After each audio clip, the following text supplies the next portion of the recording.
ಶ್ರೀ ಗಣೇಶಾಯ ನಮಃ. ಶ್ರೀ ಗುರುಭ್ಯೋ ನಮಃ. ಶ್ರೀ ಸರಸ್ವತ್ಯೈ ನಮಃ. ಶ್ರೀಮಾತ್ರೇ ನಮಃ.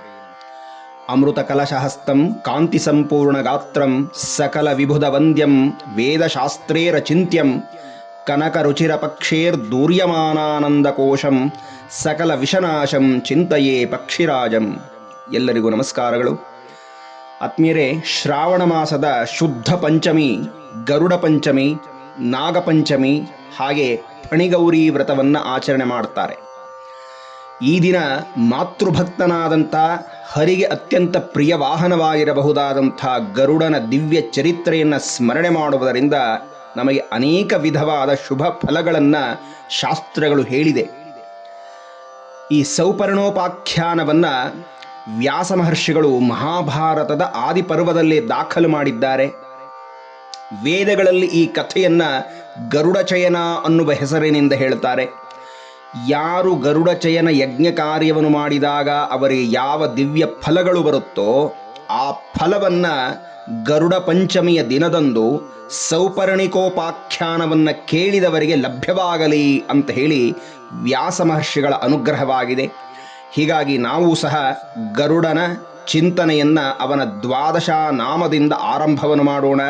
ತನ್ಮೂಲಕ ವಿಷಬಾಧೆ ದೂರವಾಗುತ್ತೆ, ಯುದ್ಧದಲ್ಲಿ ಜಯವಾಗುತ್ತೆ, ವ್ಯವಹಾರಗಳಲ್ಲಿ ಲಾಭವಾಗುತ್ತೆ, ಹಾಗೆ ಬಂಧನದಿಂದ ಬಿಡುಗಡೆಯಾಗ್ತೇವೆ, ಯಾತ್ರೆಗಳು ಸಿದ್ಧಿಯಾಗುತ್ತೆ ಅನ್ನುವಂಥ ಹಲವಾರು ಫಲಶ್ರುತಿಯನ್ನು ಹೇಳಿದ್ದಾರೆ.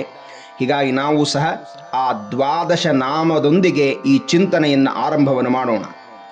ಸುಪರ್ಣಂ ವೈನತೇಯಂಚ ನಾಗಾರಿಂ ನಾಗಭೀಷಣಂ ಜಿತಾಂಕಂ ವಿಶಾರಿಂಚ ಅಜಿತಂ ವಿಶ್ವರೂಪಿಣಂ ಗರುತ್ಮಂತಂ ಖಗಶ್ರೇಷ್ಠಂ ತಾರ್ಕ್ಷ್ಯಂ ಕಶ್ಯಪನಂದನಂ ದ್ವಾದಶೈತಾನಿ ನಾಮಾನಿ ಗರುಡಸ್ಯ ಮಹಾತ್ಮನಃ ಅಂತ ಹೇಳಿ ಈ ಎಲ್ಲ ಫಲಶ್ರುತಿಯನ್ನು ಹೇಳ್ತಾರೆ. ಇನ್ನು ಚಿಂತನೆಯನ್ನು ಆರಂಭವನ್ನು ಮಾಡುವುದಾದರೆ, ಬ್ರಹ್ಮದೇವನ ಮಗ ಮರೀಚಿ, ಈ ಮರೀಚಿ ಮಹರ್ಷಿಗಳ ಮಗನೇ ಕಶ್ಯಪ ಮಹರ್ಷಿ ಅಂತ. ಈ ಕಶ್ಯಪರಿಗೆ ದಕ್ಷ ಪ್ರಜಾಪತಿಯ 13 ಮಂದಿ ಹೆಣ್ಣು ಮಕ್ಕಳನ್ನು ಕೊಟ್ಟು ಮದುವೆ ಮಾಡುತ್ತಾರೆ. ಅದಿತಿ, ದಿತಿ, ವಿನತ, ಕದ್ರು, ಧನು, ಕಾಲ, ಧನಾಯು, ಸಿಂಹಿಕ, ಕ್ರೋಧ, ಪ್ರಾಧ, ವಿಶ್ವ, ಕಪಿಲ ಹಾಗೂ ಮುನಿ ಅನ್ನುವಂಥ 13 ಪತ್ನಿಯರು. ಇವರಿಂದ ಹುಟ್ಟಿ ಬರುವ ಸಂತಾನವೇ ವಿಶ್ವವೆಲ್ಲ ಬೇರೆ ಬೇರೆ ರೀತಿಯಲ್ಲಿ ವ್ಯಾಪಿಸಿತು ಅಂತ ಹೇಳಿ. ಇನ್ನು ಇವರಲ್ಲಿ ನಮಗೆ ಪ್ರಧಾನವಾದ ಇಬ್ಬರು ಪಾತ್ರರು ಅಂದರೆ ವಿನತ ಹಾಗೂ ಕದ್ರು. ಒಮ್ಮೆ ಕಶ್ಯಪ ಮಹರ್ಷಿಗಳು ಈ ಇಬ್ಬರು ಮಾಡುವ ಸೇವೆಯನ್ನು ನೋಡಿ ಸಂತುಷ್ಟ ಚಿತ್ತರಾಗಿ, ಅಮ್ಮ ನಿಮ್ಮ ಅಭಿಲಾಷೆಗಳೇನಾದರೂ ಇದ್ದರೆ ಹೇಳಿ, ನಾನು ಅನುಗ್ರಹ ಮಾಡ್ತೇನೆ ಅಂತ ಹೇಳುತ್ತಾರೆ. ಅದಕ್ಕೆ ಕದ್ರು ಕೇಳಿಕೊಳ್ತಾಳೆ, ದೇವ ವವ್ರೇ ಕದ್ರುಹು ಸುತಾನ್ನಾಗಾನ್ ಸಹಸ್ರಂ ತುಲ್ಯವರ್ಚಸಃ. ನನಗೆ ಸಾವಿರಾರು ಮಹಾ ತೇಜಸ್ವಿಗಳಾದ ಶಕ್ತಿವಂತರಾದ ಸರ್ಪಗಳು, ನಾಗದೇವತೆಗಳು ಮಕ್ಕಳಾಗಿ ಬರಬೇಕು ಅಂತ ಕೇಳಿಕೊಂಡು ಕಶ್ಯಪರು ತಥಾಸ್ತು ಅಂತ ಆಶೀರ್ವಾದ ಮಾಡ್ತಾರೆ. ವಿನತೆಗೆ ಕೇಳಿದರು ಕಶ್ಯಪರು, ನಿನಗೇನು ಬರಬೇಕು ಅಂತ. ಆಗ ವಿನತೆ ಕೇಳ್ತಾಳೆ, ಸ್ವಾಮಿ ದ್ವೌ ಪುತ್ರೋ ವಿನತಾವವ್ರೇ ಕದ್ರು ಪುತ್ರಾಧಿಕೌ ಬಲೆ ತೇಜಸಾ ವಪುಷಾ ಚೈವ ವಿಕ್ರಮೇಣಾಧಿಕೌ ಚತೌ. ಸ್ವಾಮಿ, ನನಗೆ ಕದ್ರು ಕೇಳಿದಂತೆ ಸಾವಿರಾರು ಮಕ್ಕಳು ಬೇಕಾಗಿಲ್ಲ, ಆದರೆ ಅವರಿಗೆಲ್ಲರಿಗೂ ಸಮಾನನಾದ ಅತ್ಯಂತ ಪರಾಕ್ರಮಿಯಾದ ಮಹಾ ತೇಜಸ್ವಿಯಾದ ಮಹಾಶಕ್ತಿವಂತನಾದ ಇಬ್ಬರು ಮಕ್ಕಳು ನನಗೆ ಸಾಕು ಅಂತ ಕೇಳ್ತಾಳೆ. ವಿನತೆ ಹಾಗೆ ಕೇಳಲಿಕ್ಕೂ ದೈವ ಪ್ರೇರಣೆಯಿಂದಲೇ ಕೇಳಿದರು ಅಂತ ಋಷಿಗಳು ಹೇಳ್ತಾರೆ. ಸರಿ, ಮುಂದೆ ಆಗಬಹುದಾದಂಥ ಒಂದು ವಿಶೇಷವಾದ ಘಟನೆಯನ್ನು ಸ್ಮರಣೆ ಮಾಡಿಕೊಂಡಂತಹ ಕಶ್ಯಪರು ಅನುಗ್ರಹ ಮಾಡ್ತಾರೆ. ಅನುಗ್ರಹ ಮಾಡಿ ಅವರು ಅಲ್ಲಿಂದ ಹೊರಡುತ್ತಾರೆ. ಒಂದಷ್ಟು ಕಾಲವಾಯಿತು. ಕದ್ರುವು ಸಾವಿರಾರು ಮೊಟ್ಟೆಗಳನ್ನು ಪ್ರಸವಿಸಿದಳು. ವಿನತ 2 ಮೊಟ್ಟೆಯನ್ನು ಪ್ರಸವಿಸಿದಳು. ಇಬ್ಬರು ಆ ಮೊಟ್ಟೆಯನ್ನು ಜೋಪಾನವಾಗಿ ಕಾಪಾಡಿಕೊಂಡು ಬರ್ತಾ ಇದ್ದಾರೆ. ಸ್ವಲ್ಪ ಕಾಲದಲ್ಲೇ ಕದ್ರುವಿನ ಮೊಟ್ಟೆಗಳು ಹೊಡೆದು ಥಳಥಳಿಸುವಂತಹ ಸಣ್ಣ ಗಾತ್ರದ ಹಾಗೆ ಮಧ್ಯಮ ಗಾತ್ರದ ಬೃಹತ್ ಗಾತ್ರದ ಸರ್ಪಗಳು ಹೊರಗಡೆ ಬರ್ತಾವೆ. ಅದನ್ನು ನೋಡಿ ಕದ್ರುವಿಗೆ ಮಹಾನಂದವಾಯಿತು. ಆದರೆ ವಿನತೆ ಬಂದು ತನ್ನ ಎರಡೂ ಮೊಟ್ಟೆಗಳನ್ನು ನೋಡ್ತಾ ಇದ್ದಾಳೆ. ಅದು ಕದಲದಂತೆ ಅಚಲವಾಗಿದೆ, ಸ್ಥಿರವಾಗಿದೆ. ಹೀಗಾಗಿ ವಿನತೆಗೆ ಸಹಜವಾಗಿ ಮಾತ್ಸರ್ಯ ಉಂಟಾಯಿತು, ನೋವು ಹೆಚ್ಚಾಯಿತು. ಕಶ್ಯಪರು ಹೇಳಿದ್ದರು, ನಿನ್ನ ಗರ್ಭದಲ್ಲಿ ಈ ಎರಡು ಮೊಟ್ಟೆಗಳಿಂದ ಹೊರಬರುವಂಥವರು ಸಾಮಾನ್ಯರಾಗಿರೋದಿಲ್ಲ, ಮಹಾಶಕ್ತರಾಗಿರ್ತಾರೆ ಅಂತ ಹೇಳಿದರು. ಇದೇನು ಎಷ್ಟು ಕಾಲವಾದರೂ ಆ ಕದ್ರುವಿನ ಮಕ್ಕಳು ಬೆಳೆದು ದೊಡ್ಡವರು ಆಗಿಬಿಟ್ಟಿದ್ದಾರೆ, ನನ್ನ ಹೊಟ್ಟೆಯಲ್ಲಿ ಹುಟ್ಟಿದಂತಹ ಈ ಮೊಟ್ಟೆಗಳು ಇನ್ನೂ ಹೊಡೆದು ಬರ್ತಾ ಇಲ್ವಲ್ಲ. ಆ ಕದ್ರು ತನ್ನ ಮಕ್ಕಳನ್ನ ಎತ್ತಿ ಮುದ್ದಾಡ್ತಾ ಇದ್ದಾಳೆ. ಆ ದೃಶ್ಯವನ್ನು ನೋಡಿ ನನಗೆ ಸಹಿಸಲಾರದ ಮಾತ್ಸರ್ಯ ಉಂಟಾಗಿದೆ ಅಂತ ಹೇಳಿ ವಿವೇಚನಾ ಶೂನ್ಯಳಾಗಿ ಅವಸವಸರದಿಂದ ಒಂದು ಮೊಟ್ಟೆಯನ್ನು ಹೊಡೆದು ಬಿಟ್ಟಳು. ಆದರೆ ಅಲ್ಲಿ ತಾನು ಕಂಡಂಥ ದೃಶ್ಯ ಅತ್ಯಂತ ಭಯಂಕರವಾಗಿತ್ತು. ಅರ್ಧರಚನೆಯಾದಂಥ ಶರೀರ, ತಲೆಯಿಂದ ಸೊಂಟದವರೆಗೆ ಮಾತ್ರ ಆಕಾರ ಬೆಳೆದಿತ್ತು. ಅಲ್ಲಿಂದ ಕೆಳಭಾಗ ಮಾಂಸದ ಮುದ್ದೆ ಹಾಗೇ ಇತ್ತು. ಆದರೆ ಆ ಮಗು ಮಹಾ ತೇಜಸ್ವಿಯಾಗಿ, ಮಹಾಕಾಂತಿವಂತನಾಗಿ, ಮಹಾ ತಪಸ್ವಿ, ಮಹಾಜ್ಞಾನಿಯಾಗಿ ಸೂರ್ಯನಂತೆ ಹೊಳೆಯುತ್ತಾ ಚೈತನ್ಯಶೀಲನಾಗಿದ್ದ. ತಾಯಿಯಾದ ವಿನತೆ ದುಡುಕಿ ಮಾತ್ಸರ್ಯದಿಂದ ತನ್ನ ಮಗನ ಅಂಗಭಂಗವನ್ನು ನೋಡಿ ದುಃಖಿತಳಾಗ್ತಾಳೆ. ಆ ಹುಟ್ಟಿದಂಥ ಮಗು ಹೇಳ್ತಂತೆ, ಅಮ್ಮ, ನೀನು ನಿನ್ನ ಮಾತ್ಸರ್ಯ ಕಾರಣದಿಂದ ನನ್ನ ಅಂಗಹೀನತ್ವಕ್ಕೆ ಕಾರಣಳಾದೆ. ಯೋಹಮ್ಮೇವಂ ಕೃತೋ ಮಾತಾ ಸ್ತ್ವಯಾ ಲೋಭ ಪರೀತಯ ಶರೀರೇಣ ಸಮಗ್ರೇಣ ತಸ್ಮಾತ್ ದಾಸಿ ಭವಿಷ್ಯಸಿ ಅಂತ ಹೇಳಿ ಶಪಿಸಿಬಿಡ್ತು. ಅಮ್ಮ, ಕದ್ರುವಿನ ಮಕ್ಕಳನ್ನು ನೋಡಿ ನೀನು ಸಹಿಸದೆ ಮಾತ್ಸರ್ಯದ ಗುಣದಿಂದಾಗಿ ನನ್ನನ್ನು ಹೆಳವನನ್ನಾಗಿ ಮಾಡಿಬಿಟ್ಟಿಯಲ್ಲ ತಾಯಿ. ನಿನ್ನಲ್ಲಿನ ಈ ಕೆಟ್ಟ ಗುಣದ ಫಲವಾಗಿ ನೀನೊಂದಷ್ಟು ಕಾಲ ದಾಸ್ಯ ಜೀವನವನ್ನು ಮಾಡಬೇಕಾಗತ್ತೆ, ಎಚ್ಚರ ಅಂತ ಹೇಳಿ ಆ ಮಗು ಎಚ್ಚರಿಕೆಯನ್ನು ಕೊಡ್ತು. ಆಗ ಆ ತಾಯಿ ದುಃಖಿಸುತ್ತಾ ಆ ಕಂದಮ್ಮನನ್ನು ಮುದ್ದಿಸಿ ಹೇಳುತ್ತಾಳೆ, ಮಗು, ನಾನು ಮಾಡಿದ ಅಪರಾಧವಾಯಿತು, ಆದರೆ ನೀನು ದಾಸ್ಯ ಜೀವನವನ್ನು ಮಾಡಬೇಕು ಅಂತ ಹೇಳಿಬಿಟ್ಟಿದ್ದೀಯಾ. ಆ ದಾಸ್ಯ ಜೀವನದ ಆ ವಿಮೋಚನೆ ಯಾವಾಗ ಅಂದಾಗ ಆ ಮಗು ಹೇಳಿತಂತೆ, ಅಮ್ಮ, ಇನ್ನೊಂದು ಮೊಟ್ಟೆ ಇದೆಯಲ್ಲ, ಅದನ್ನು ನೀನು ನನ್ನಂತೆ ಅದಕ್ಕೆ ಅವಸರದಿಂದ ಹೊಡೆದಾಕಬೇಡ. ಅದು ಕಾರಣ ಪುರುಷನು ಅವತಾರವಾಗುವಂಥ ಮಹಾತ್ಮನಾದಂಥ ಒಬ್ಬ ಸರ್ವ ಸಮರ್ಥನು ಅಲ್ಲಿಂದ ಅವತರಿಸಿ ಬರಲಿದ್ದಾನೆ. ಹಾಗಾಗಿ ಅವನಾಗಿ ಅವನು ಹೊರಗಡೆ ಬರುವ ತನಕ ನೀನು ಕಾಯಲೇಬೇಕು. ಆತ ಬಂದು ನಿನ್ನ ದಾಸ್ಯ ಜೀವನವನ್ನು ವಿಮೋಚನೆಗೊಳಿಸ್ತಾನೆ ಅಂತ ಮಗು ಹೇಳಿತಂತೆ. ಇನ್ನು ಆ ಮಗುವಿಗೆ ಹೆಸರನ್ನಿಟ್ಟರು ಅನೂರ್ ಅಂತ. ಊರ್ ಅಂತಂದರೆ ತೊಡೆ ಅಂತ, ಅನೂರ್ ಅಂತಂದರೆ ತೊಡೆ ಇಲ್ಲದವನು ಅಂತ. ಹಾಗಾಗಿ ಆ ಮಗುವಿಗೆ ಅನೂರ್ ಅನ್ನುವ ಹೆಸರಿನೊಂದಿಗೆ ಅರುಣ ಎಂಬ ಹೆಸರಿನಿಂದಲೂ ಕರೆದರಂತೆ. ತಂದೆಯಾದ ಕಶ್ಯಪರ ಆಣತಿಯಂತೆ ಆ ಮಹಾ ತೇಜಸ್ವಿಯು, ತಪಸ್ವಿಯು ಸೂರ್ಯನ ಸಾರಥಿಯಾದ. ಹೀಗಾಗಿ ಸೂರ್ಯೋದಯಕ್ಕೂ ಮುನ್ನ ನಾವು ಅರುಣೋದಯವನ್ನು ನೋಡ್ತೇವೆ. ಆ ಮೊದಲು ಸಾರಥಿಯ ದರ್ಶನವಾಗುತ್ತೆ, ಆನಂತರ ಸೂರ್ಯನ ಉದಯವಾಗಿ ಸೂರ್ಯನ ದರ್ಶನವಾಗುತ್ತೆ ಅಂತ. ಹೀಗೆ ಒಂದಷ್ಟು ಕಾಲ ಕಳೀತಾ ಇದೆ. ಒಮ್ಮೆ ಕದ್ರು ವಿನತೆಯರು ಏನೋ ವಿನೋದವನ್ನು ಮಾತನಾಡುತ್ತಾ ಹೊರಗಡೆ ಗಗನವನ್ನು ಹಾಗೆಯೇ ನೋಡ್ತಾ ಇದ್ದಾರೆ. ದೇವಲೋಕದ ಉಚ್ಛ್ರೈಶ್ರವಸ್ ಅನ್ನುವಂಥ ಕುದುರೆ ಅಲ್ಲಿಂದ ಮುಂದೆ ಹೋಯಿತು. ಈ ಕದ್ರು ವಿನತೆಯನ್ನ ಯಾವ ರೀತಿಯಲ್ಲಾದರೂ ತನ್ನ ದಾಸಿಯನ್ನಾಗಿ ಮಾಡಿಕೊಳ್ಳಬೇಕು ಅಂತ ಯೋಚಿಸ್ತಾಳೆ. ಏಕೆಂದರೆ ನನಗಿಂತಲೂ ಶ್ರೇಷ್ಠವಾದ, ನನ್ನ ಮಕ್ಕಳಿಗಿಂತಲೂ ಶ್ರೇಷ್ಠವಾದ ಇಬ್ಬರು ಮಕ್ಕಳು ಸಾಕು ಅಂತ ಹೇಳಿಬಿಟ್ಟಿದ್ದಾಳೆ ಅನ್ನುವಂಥ ಮಾತ್ಸರ್ಯ ಮೊದಲಿನಿಂದಲೂ ಇವಳಲ್ಲಿ ಇತ್ತು. ಅದಕ್ಕೆ ಪ್ರತೀಕಾರವಾಗಿ ತೀರಿಸಿಕೊಳ್ಳಬೇಕು ಅಂತ ಅವಳು ಹೇಳ್ತಾಳೆ, ವಿನತ, ನೋಡು, ಆ ಉಚ್ಛ್ರೇಶ್ರವಸ್ ಕುದುರೆಯ ಬಾಲ ಕಪ್ಪಾಗಿದೆಯಲ್ಲ ಅಂತ ಕೇಳಿದ್ಲು. ವಿನತೆ ಹೇಳಿದು, ಇಲ್ಲ, ಆ ಕುದುರೆ ಅತ್ಯಂತ ಸ್ವಚ್ಛವಾದ ಬಿಳಿಯ ಬಣ್ಣದಿಂದ ಕೂಡಿದೆ, ಅದರ ಮೇಲೆ ಕಪ್ಪಿನ ಒಂದಷ್ಟು ಸಣ್ಣ ಕಲೆಯನ್ನು ನೋಡಲಿಕ್ಕಾಗೋದಿಲ್ಲ ಅಂತ ಹೇಳ್ತು. ಅಷ್ಟರಲ್ಲಿ ಕುದುರೆಯು ಹಾರಿ ಹೋಯಿತು ಅಂತ. ಈಗ ಕದ್ರು ವಿನತೆಗೆ ಹೇಳಿದರು, ಹಾಗಾದರೆ ನನಗೂ ನಿನಗೂ ಒಂದು ಪಂಥ. ಏನದು ಪಂಥ ಅಂದರೆ, ಕುದುರೆಯ ಬಾಲ ಕಪ್ಪಾಗಿದ್ದರೆ ನೀನು ನನ್ನ ದಾಸಿಯಾಗಬೇಕು. ಒಂದು ವೇಳೆ ನಿನ್ನ ಮಾತಿನಂತೆ ಆ ಕುದುರೆಯ ಬಾಳ ಬಿಳಿಯಾಗಿದ್ದರೆ ನಾನೇ ನಿನ್ನ ದಾಸಿಯಾಗ್ತೇನೆ ಅಂತ ಹೇಳಿದಳು. ವಿನತೆ ಸಂತೋಷದಿಂದ ಒಪ್ಪಿಕೊಂಡಳು. ಏಕೆಂದರೆ ಅವಳು ಬಹಳ ಸ್ಪಷ್ಟವಾಗಿ ನೋಡಿದ್ದಾಳೆ, ಇಡೀ ಕುದುರೆಯ ಶರೀರ ಬಿಳಿಯ ಬಣ್ಣದಾಗಿತ್ತು ಅಂತ. ಸರಿ, ಇಬ್ಬರು ಹೊರಟರು. ಕದ್ರು ತನ್ನ ಮಕ್ಕಳನ್ನು ಕರೆದು ಎಲ್ಲರಿಗೂ ಈ ಮಾತನ್ನು ಹೇಳ್ತಾಳೆ, ಮಕ್ಕಳೇ, ನಿಮ್ಮ ದೊಡ್ಡಮ್ಮನ ಜೊತೆ ನನಗೊಂದು ಪಂದ್ಯ ಏರ್ಪಟ್ಟಿದೆ. ದೇವಲೋಕದ ಉಚ್ಛ್ರೇಶ್ವ ಕುದುರೆ ಸಂಪೂರ್ಣವಾಗಿ ಬಿಳಿಯಾಗಿದೆ, ಅದು ನನಗೆ ಗೊತ್ತಿದೆ. ಆದರೆ ಆ ವಿನತೆಯ ಮೇಲಿನ ಮಾತ್ಸರ್ಯದಿಂದಾಗಿ ನಾನೊಂದು ಸುಳ್ಳು ಪಂಥವನ್ನು ಮಾಡಿದ್ದೇನೆ. ಅದೇನುವುದು ಅಂದರೆ, ಆ ಬಿಳಿಯ ಕುದುರೆಯ ಬಾಲ ಕಪ್ಪಾಗಿದೆ ಅಂತ ನಾನು ಪಂಥವನ್ನು ಮಾಡಿದ್ದೇನೆ. ಈಗ ನೀವು ನನ್ನ ಒಂದು ಮಾತನ್ನು ನಡೆಸಿಕೊಟ್ಟು ನನ್ನನ್ನು ಜಯಶೀಲನನ್ನಾಗಿ ಮಾಡಿ ಅವಳನ್ನು ನನ್ನ ದಾಸಿಯನ್ನಾಗಿ ಮಾಡಬೇಕು. ಏನದು ಅಂದರೆ, ನೀವೆಲ್ಲ ಕಪ್ಪು ಬಣ್ಣದವರಿದ್ದೀರಲ್ಲ, ಹೋಗಿ ಆ ಕುದುರೆಯ ಬಾಲಕ್ಕೆ ಸುತ್ತ ಹಾಕ್ಕೊಂಡ್ಬಿಡಿ. ದೂರದಿಂದ ಸಾಗಿ ಹೋಗಬಹುದಾದ ಕುದುರೆಯ ಬಾಲ ಕಪ್ಪಾಗಿ ಕಾಣುತ್ತೆ. ಆಗ ನಾನು ಪಂಥದಲ್ಲಿ ಗೆಲ್ತೇನೆ, ವಿನತೆ ನನ್ನ ದಾಸಿಯಾಗ್ತಾಳೆ ಅಂತ. ಆಗ ಮಕ್ಕಳು ಅವರವರ ಮುಖವನ್ನು ನೋಡಿಕೊಂಡು, ಏನಿದು ನಮ್ಮ ತಾಯಿ ಈ ರೀತಿಯಾಗಿ ಹೇಳಿಬಿಟ್ಲಲ್ಲ ಅಂತ ಹೇಳಿ, ಅಮ್ಮ ಇದು ಧರ್ಮವೇ ತಾಯಿ, ನೀನು ಅಧರ್ಮವನ್ನು ನಮ್ಮಿಂದ ಮಾಡುವಂಥ ಪ್ರೇರೇಪಣೆಯನ್ನು ಮಾಡ್ತಾ ಇದೆಯಲ್ಲಮ್ಮ ಅಂತ ಹೇಳಿದಾಗ ಕ್ರುದ್ಧಳಾಗಿ ಆ ಕದ್ರುವು ತನ್ನ ಮಕ್ಕಳಿಗೆ ಶಾಪವನ್ನು ಕೊಡ್ತಾ ಇದ್ದಾಳೆ. ಪಾಂಡವ ಕುಲೋತ್ಪನ್ನನಾದಂತಹ ಜನಮೇಜಯನು ಮಾಡುವಂತಹ ಸರ್ಪಯಾಗದಲ್ಲಿ ಆ ಅಗ್ನಿಯು ನಿಮ್ಮೆಲ್ಲರನ್ನ ನಿರ್ದಯದಿಂದ ದಹಿಸಲಿ ಅಂತ ಶಾಪವನ್ನು ಕೊಟ್ಟುಬಿಟ್ಲು.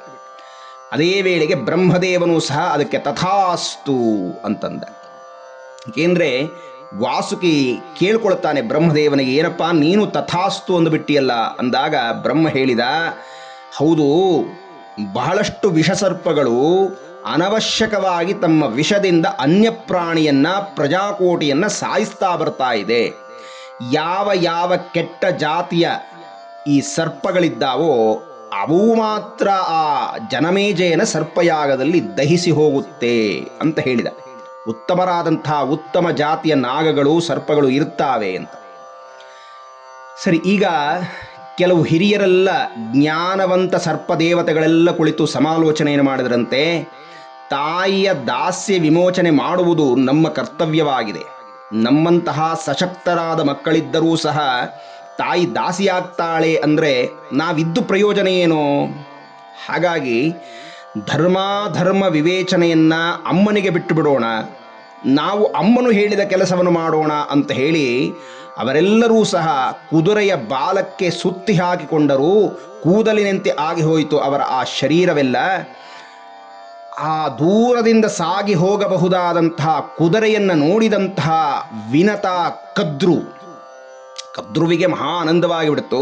ವಿನತೆಗೆ ನೋಡಿ ಮಹಾ ಆಶ್ಚರ್ಯವಾಗಿಯೂ ಹೋಯಿತು. ಇದೇನಿದು, ಸಂಪೂರ್ಣವಾಗಿ ಬಿಳಿಯಾಗಿರುತ್ತೆ ಅಂತ ನಾನು ಅಂದುಕೊಂಡಿದ್ನಲ್ಲ, ಇದೇನಿದು ಕಪ್ಪು ಬಣ್ಣದ ಬಾಲ ಇದೆಯಲ್ಲ ಇದಕ್ಕೆ ಅಂತ ಹೇಳಿ ಪಂಥದಲ್ಲಿ ತಾನು ಸೋತ ಕಾರಣ ಕದ್ರುವಿಗೆ ತಾನು ದಾಸಿಯಾದಳು. ಹೀಗಾಗಿ ತನ್ನ ಮಗನಾದ ಅರುಣ ಕೊಟ್ಟ ಶಾಪ ಈಗ ಸತ್ಯವಾಯಿತು ಅಂತ ಹೇಳಿ ಪಾಪ ವಿನತೆ ಅತ್ಯಂತ ದುಃಖದಿಂದ ದಾಸ್ಯ ಜೀವನವನ್ನು ಮಾಡ್ತಾ ಕಾಲ ಕಳೀತಾ ಇದ್ದಾಳೆ. ಬಂದು ಆ ಮೊಟ್ಟೆಯನ್ನು ಯಾವಾಗ ಹೊಡೆಯುತ್ತಪ್ಪ ಅಂತ ನೋಡ್ತಾ ಇದ್ದಾಳೆ. ಒಮ್ಮೆ ಒಂದು ಕಾಲ ಬಂತು, ಆ ಮೊಟ್ಟೆ ತಾನಾಗಿ ಹೊಡೆದು ಆಚೆ ಬಂತು. ಕೂಡಲೇ ಆ ಬೃಹದಾಕಾರವಾಗಿರಬಹುದಾದಂತಹ ತೇಜಸ್ಸಿನಿಂದ ಬೃಹದಾಕಾರವಾದಂತಹ ರೂಪವನ್ನು ತಾಳಿ ಪ್ರಜ್ವಲಿಸುತ್ತ ಭಯಂಕರವಾದಂಥ ಪ್ರಳಯ ಕಾಲದ ಅಗ್ನಿದೇವನಂತೆ ಒಬ್ಬ ಮಹಾತ್ಮನ ಅವತಾರವಾಗಿದೆ. ಅವನೇ ವಿನತೆಯ ಮಗನಾದ ವೈನತೇಯ ಅಂತ. ಆ ಮಹಾತ್ಮನು ಹುಟ್ಟಿದ ದಿನವೇ ಶ್ರಾವಣ ಮಾಸದ ಶುದ್ಧ ಪಂಚಮಿ. ಈ ದಿನವನ್ನೇ ಗರುಡ ಪಂಚಮಿ ಅಂತಲೂ ನಾವು ಈಗ ಆಚರಣೆಯನ್ನು ಮಾಡುತ್ತಿರುವಂಥದ್ದು ಅಂತ. ವೈನತೇಯನ ಅವತಾರವಾದಾಗ ಬಹಳ ಹಸಿವಿನಿಂದ ಬಳಲುತ್ತಿರುವ ಅವನಿಗೆ ಕಶ್ಯಪರು ನಿರ್ದೇಶನ ಮಾಡ್ತಾರೆ, ಈ ಸಮೀಪದ ಸರೋವರವೊಂದರಲ್ಲಿ ವಿಭಾವಸು ಹಾಗೆ ಸುಪ್ರತೀಕ ಅನ್ನುವಂಥ ಆಮೆಗಳಿದ್ದಾವೆ.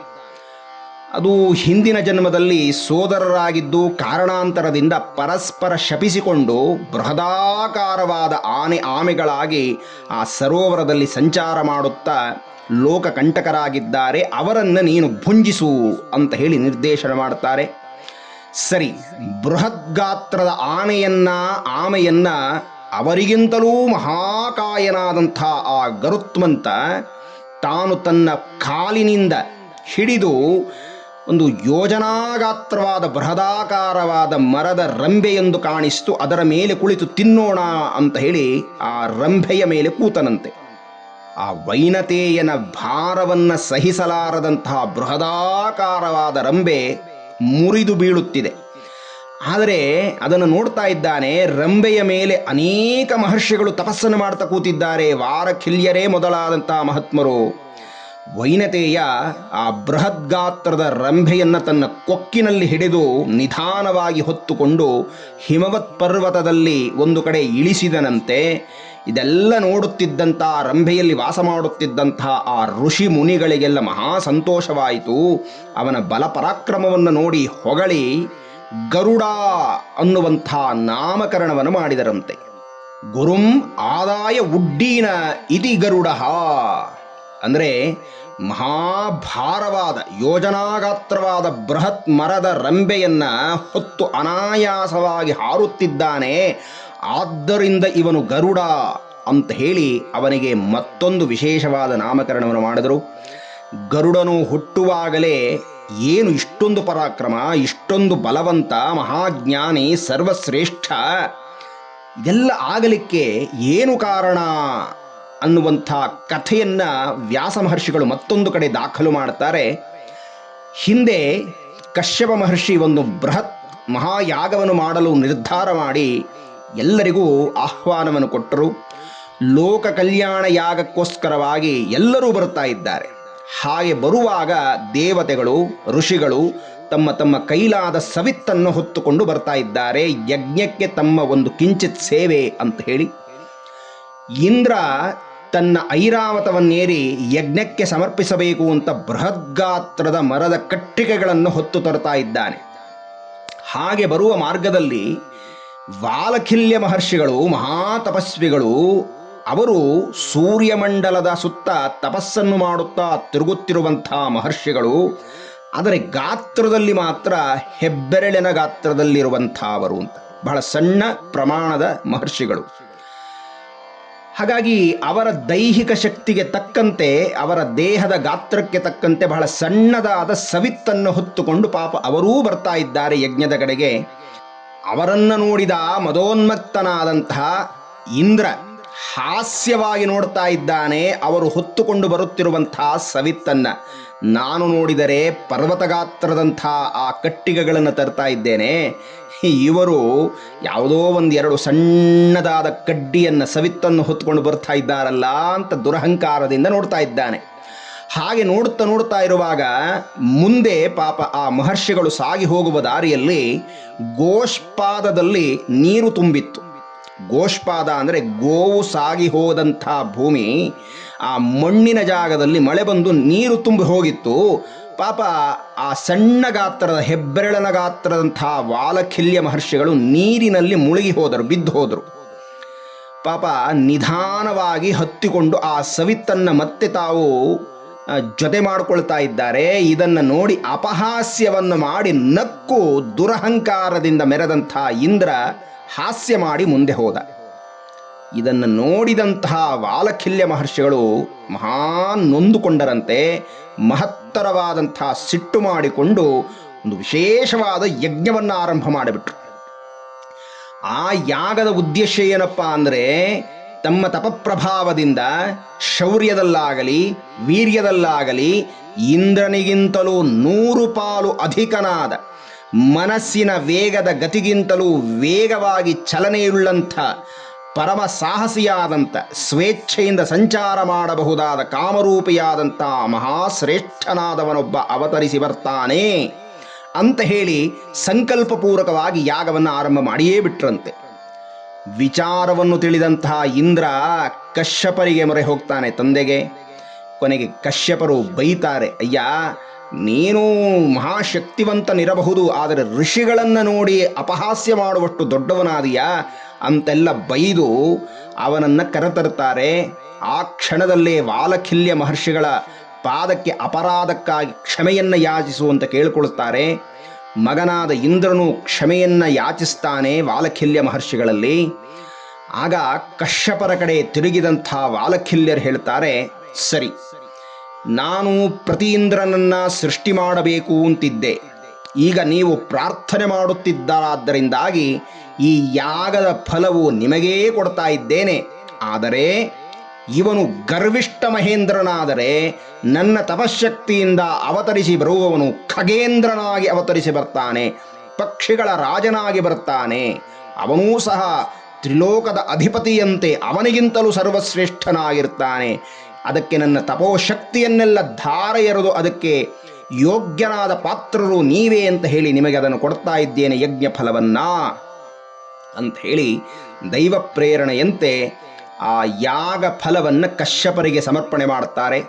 ಕಶ್ಯಪ ಮಹರ್ಷಿಗಳು ಆ ಫಲವನ್ನು ತನ್ನ ಮಡದಿಯಾದ ವಿನತೆಗೆ ಕೊಟ್ಟರು ಅಂತ ಹೇಳಿ ಆನಂತರ ಇಂದ್ರನಿಗೆ ಹೇಳಿದರು, ಮುಂದೆ ಹುಟ್ಟಿ ಬರಲಿರಬಹುದಾದಂತಹ ಆ ಮಹಾಶಕ್ತನಿಗೆ ನೀನು ಮಿತ್ರನಾಗಿರಬೇಕು, ಎಚ್ಚರ ಅಂತ ಹೇಳಿ ಹೊರಟರು. ಹಾಗೆ ಮಹರ್ಷಿಗಳಾದ ವಾಲಖಿಲ್ಯರು ಪ್ರಸಾದಿಸಿದಂತಹ ವರದಿಂದ ಅವತರಿಸಿ ಬಂದವರೇ ಅರುಣ ಹಾಗೂ ವೈನತೇಯ ಅನ್ನುವಂಥ ಗರುಡ. ಹೀಗಾಗಿ ಇವರು ಇಷ್ಟೊಂದು ಬಲಶಾಲಿಗಳಾಗಲಿಕ್ಕೆ ಕಾರಣವಾಯಿತು ಅಂತ ನಮಗೆ ವ್ಯಾಖ್ಯಾನ ಹೇಳುತ್ತೆ. ಇನ್ನು ಕೇವಲ ವಿನತೆ ಮಾತ್ರ ಕದ್ರುವಿಗೆ ದಾಸಿಯಾಗಲಿಲ್ಲ, ಕೊನೆಗೆ ವಿನತೆಯ ಮಕ್ಕಳೂ ದಾಸಿಯಾಗುವಂತಾಗಿಬಿಡ್ತು. ವಿಚಾರ ತಿಳಿದಂತಹ ವೈನತೇಯ ತನ್ನ ತಾಯಿಯ ದಾಸ್ಯ ಯಾವ ಕಾರಣಕ್ಕಾಯಿತು ಅಂತ ಕೇಳಿಕೊಳ್ತಾನೆ. ಅದಕ್ಕೆ ಪರಿಹಾರ ಏನು, ಯಾವ ರೀತಿ ಏನನ್ನ ಮಾಡಿದರೆ ನನ್ನ ತಾಯಿಯ ದಾಸ್ಯ ವಿಮೋಚನೆಯಾಗತ್ತೆ ಅಂತ ತಾಯಿಯನ್ನು ಕೇಳಿದರೆ, ಅಪ್ಪ ಇದು ನನಗೆ ತಿಳಿಯದ ವಿಚಾರವಾಗಿದೆ, ನೀನು ನಿನ್ನ ಚಿಕ್ಕಮ್ಮನನ್ನೇ ಕೇಳಿಕೋ ಅಂತಂದಾಗ ಕದ್ರುವಿಗೂ ಕದ್ರುವಿನ ಮಕ್ಕಳನ್ನು ಸೇರಿಸಿ ಗರುಡನು ಪ್ರಾರ್ಥನೆ ಮಾಡಿಕೊಳ್ತಾನೆ, ನನ್ನ ತಾಯಿಯ ನನ್ನ ದಾಸ್ಯ ವಿಮೋಚನೆಯಾಗಬೇಕು, ಅದಕ್ಕೆ ಏನನ್ನ ಮಾಡಿದರೆ ನನ್ನ ತಾಯಿಯ ದಾಸ್ಯ ವಿಮೋಚನೆಯಾಗತ್ತೆ ಹೇಳಿ ಅಂತ ಕೇಳಿದಾಗ ಈ ಕಾದ್ರವೇಯರೆಲ್ಲರೂ ಸೇರಿಕೊಂಡು ಒಂದು ತೀರ್ಮಾನ ಮಾಡಿ ಹೇಳ್ತಾರಂತೆ, ನೀನು ದೇವಲೋಕದ ಅಮೃತವನ್ನು ತಂದು ನಮಗೆ ಕೊಟ್ಟರೆ ನಿನ್ನ ತಾಯಿಯ ದಾಸ್ಯ ವಿಮೋಚನೆಯಾಗತ್ತೆ, ನೀನು ಸಹ ದಾಸ್ಯದಿಂದ ವಿಮೋಚಿತನಾಗುತ್ತೀಯ ಅಂತ ಹೇಳ್ತಾರೆ. ಇದು ಅಷ್ಟು ಸುಲಭವಾದ ಕಾರ್ಯವಲ್ಲ, ಮಹಾ ಅಸಾಧ್ಯವಾದಂಥ ಕಾರ್ಯ. ಕೊನೆಗೆ ಗರುಡ ಹೊರಡ್ತಾನೆ ದೇವಲೋಕದ ಕಡೆಗೆ. ಅಮೃತವನ್ನ ಹೊತ್ತು ತರಬೇಕು, ತನ್ನ ತಾಯಿಯ ದಾಸ್ಯವನ್ನ ವಿಮೋಚನೆ ಮಾಡಬೇಕು ಅನ್ನುವಂಥ ಏಕೈಕ ಉದ್ದೇಶದಿಂದ ಹೋಗ್ತಾನೆ. ದೇವಲೋಕಕ್ಕೆ ಗರುಡ ಅಮೃತವನ್ನು ಹೊತ್ತುಕೊಂಡು ಹೋಗಲಿಕ್ಕಾಗಿ ಬರ್ತಾ ಇದ್ದಾನೆ ಅನ್ನುವ ವಿಚಾರವನ್ನು ತಿಳಿದು ಇಂದ್ರನ ಸಮೇತರಾಗಿ ಸಮಸ್ತ ದೇವತೆಗಳು ಏಕಕಾಲದಲ್ಲಿ ದಂಡೆತ್ತಿ ಯುದ್ಧಕ್ಕೆ ಬರ್ತಾರೆ. ಗರುಡ ತನ್ನ ಮಹಾಶಕ್ತಿಯಿಂದ ಆ ರೆಕ್ಕೆಯ ಬಡಿತದಿಂದಾಗಿ ಅಷ್ಟೂ ದೇವತೆಗಳನ್ನು ಧೂಳೀಪಟನನ್ನಾಗಿ ಮಾಡಿಬಿಡ್ತಾನೆ, ಮಹಾಬಲವಂತ. ಇನ್ನು ಆ ಅಮೃತ ಕಲಶವನ್ನ ಹೇಗೆ ಜೋಪಾನ ಮಾಡಿದ್ದ ದೇವರಾಜ ಅಂದರೆ, ಯೋಜನಾಗಟ್ಟಲೆ ಎತ್ತರವಾದಂಥ ಮಹಾ ಅಗ್ನಿಜ್ವಾಲೆ, ಆ ಅಗ್ನಿಜ್ವಾಲೆಯ ನಂತರ ಪ್ರಾಕಾರ ಅತ್ಯಂತ ತೀಕ್ಷ್ಣವಾದ ಒಲುಗಿನಿಂದ ಕೂಡಿರುವಂಥ ಮಹಾಚೂಪಾದ ಚಕ್ರಗಳು ತಿರುಗ್ತಾ ಇತ್ತು.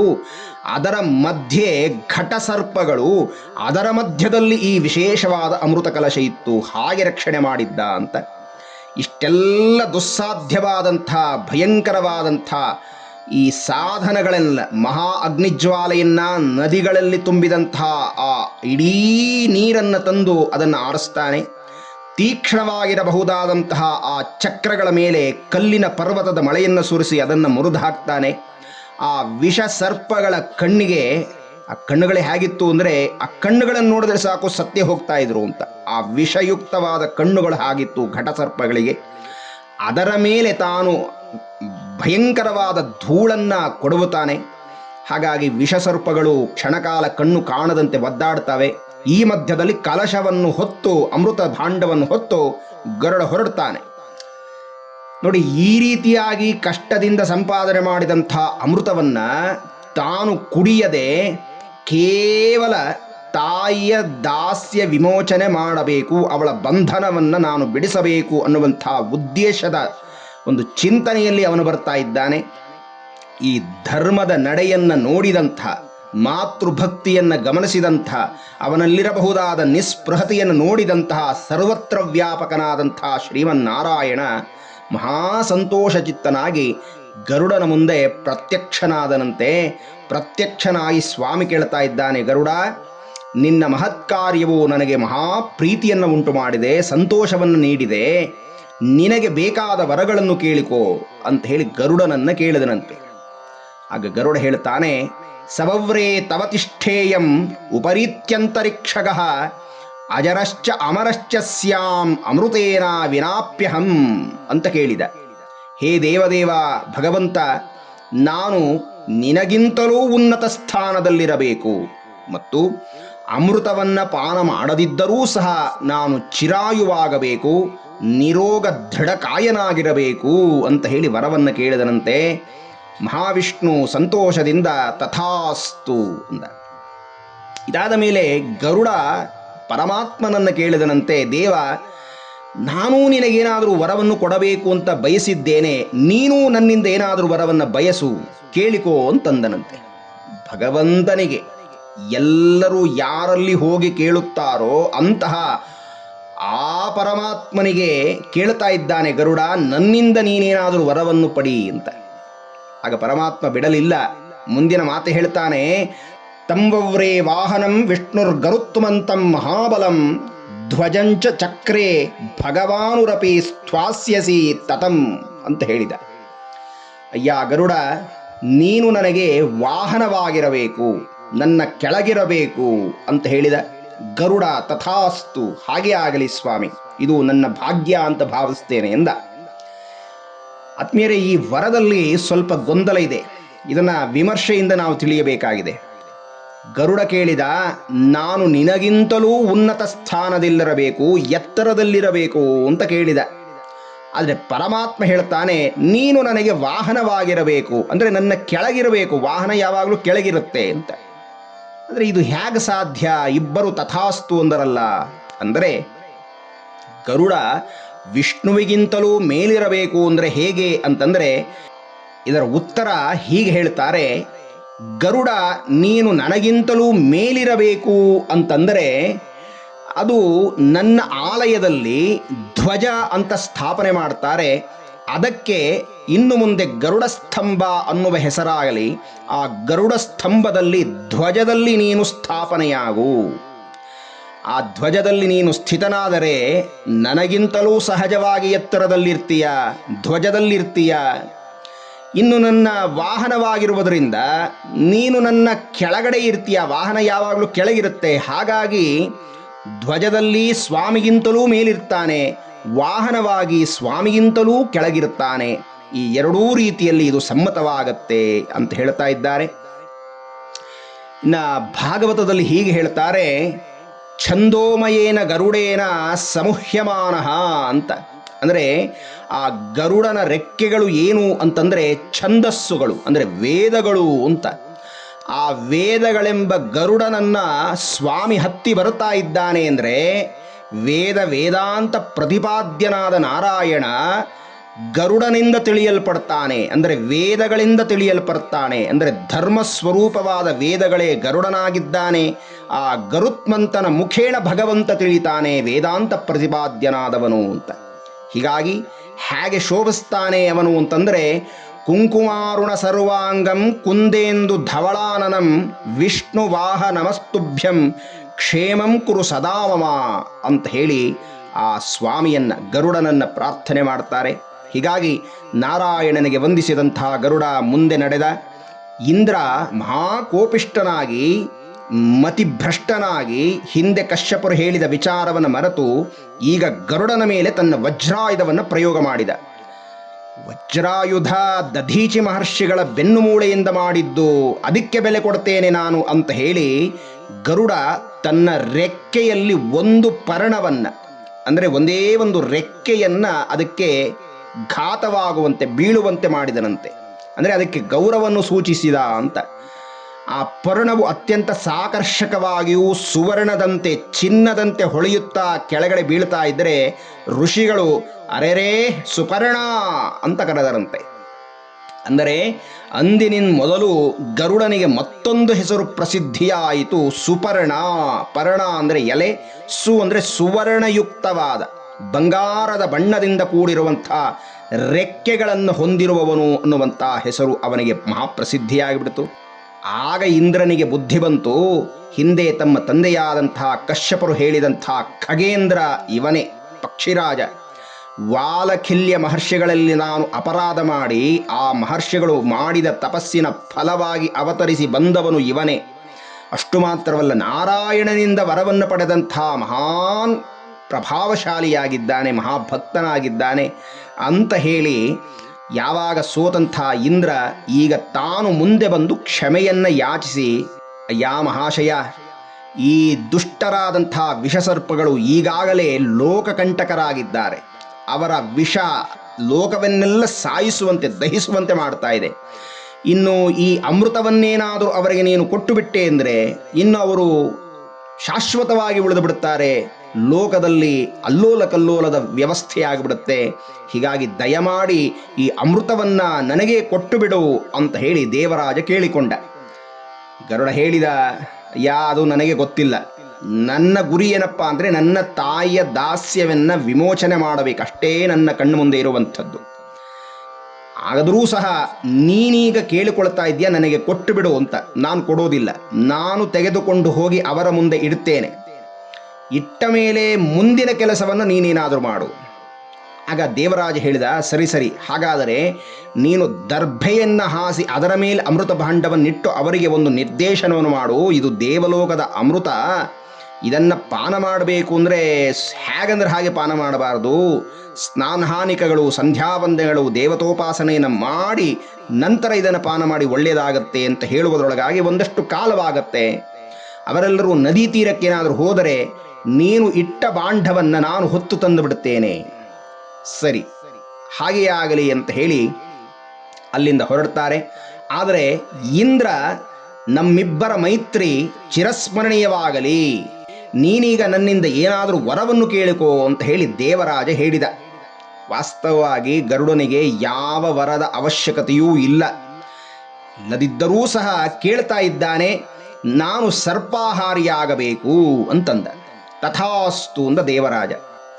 ಅಲ್ಲಿಂದ ಹೊರಟ ಗರುಡ ಕದ್ರು ಹಾಗೂ ಅವರ ಮಕ್ಕಳನ್ನೆಲ್ಲರನ್ನ ಸೇರಿಸಿ, ಸಭೆಯನ್ನು ಸೇರಿಸಿ, ದರ್ಭೆಯನ್ನು ಹಾಸಿ ಅದರ ಮೇಲೆ ತಂದ ಅಮೃತವನ್ನು, ಆ ಕಲಶವನ್ನು ಇರಿಸಿ ಹೇಳಿದ, ನೋಡಪ್ಪ, ನಿಮ್ಮ ಮಾತಿನಂತೆ ನಾನು ಮಹಾಸಾಹಸದಿಂದ ಈ ಅಮೃತ ಭಾಂಡವನ್ನು ನಿಮಗಾಗಿ ತಂದಿರಿಸಿದ್ದೇನೆ. ಇನ್ನು ನಿಮ್ಮ ಆಸೆಯನ್ನು ನಾನು ಪೂರೈಸಿದ್ದೇನೆ. ಇದರಿಂದಾಗಿ ನಮ್ಮ ತಾಯಿಯ ದಾಸ್ಯ ವಿಮೋಚನೆಯಾಯಿತು, ನನ್ನ ದಾಸ್ಯ ವಿಮೋಚನೆಯಾಯಿತು ಅಂತ ಹೇಳಿದ.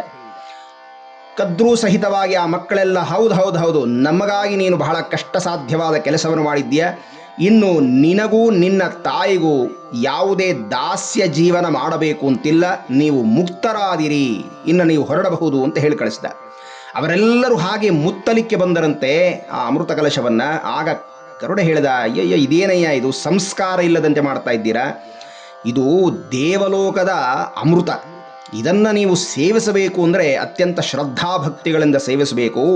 ಸ್ನಾನಹಾನಿಕಗಳನ್ನು ಮಾಡಿಕೊಂಡು ಬಂದು ಒಂದಷ್ಟು ಜಪತಪಾದಿಗಳನ್ನು ಮಾಡಿ ಸೇವಿಸಿ, ನಿಮಗೆ ಒಳ್ಳೆಯದಾಗತ್ತೆ ಅಂತ ಹೇಳಿದ.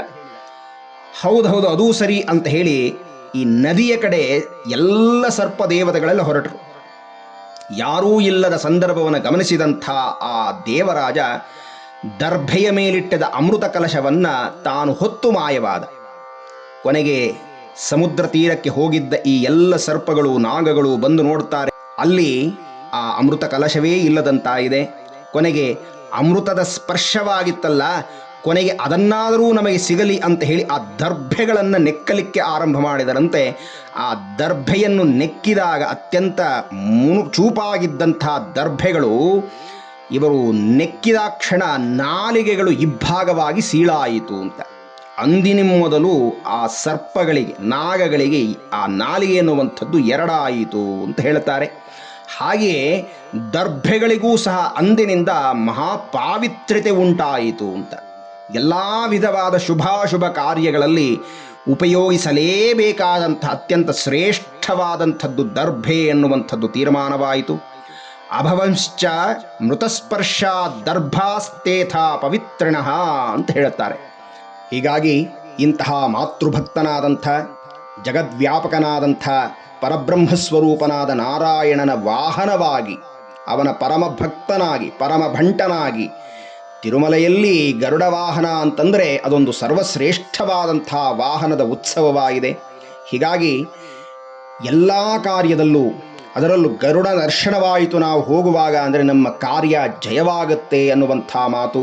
ಹೀಗಾಗಿ ರೋಗದಿಂದ ಬಳಲುತ್ತಿರುವವರು ಆರೋಗ್ಯವಂತರಾಗ್ತಾರೆ, ಬಂಧನದಲ್ಲಿ ಸಿಕ್ಕಿ ಹಾಕಿಕೊಂಡವರು ಈ ಚಿಂತನೆಯನ್ನು ಕೇಳುವುದರಿಂದ ಬಂಧನದಿಂದ ಮುಕ್ತರಾಗ್ತಾರೆ ಅನ್ನುವಂಥ ವಿಚಾರವನ್ನು ಹೇಳ್ತಾ, ಆ ಗರುಡನ ವಿಚಾರವನ್ನು ಹೇಳಿದ ಕೇಳಿದ ನಿಮಗೆಲ್ಲರಿಗೂ ಸಹ ನಾರಾಯಣನ ಅನುಗ್ರಹವಾಗಲಿ ಅಂತ ಹೇಳಿ ಪ್ರಾರ್ಥಿಸುತ್ತಾ ಎಲ್ಲರಿಗೂ ವಂದನೆಗಳು, ನಮಸ್ಕಾರ.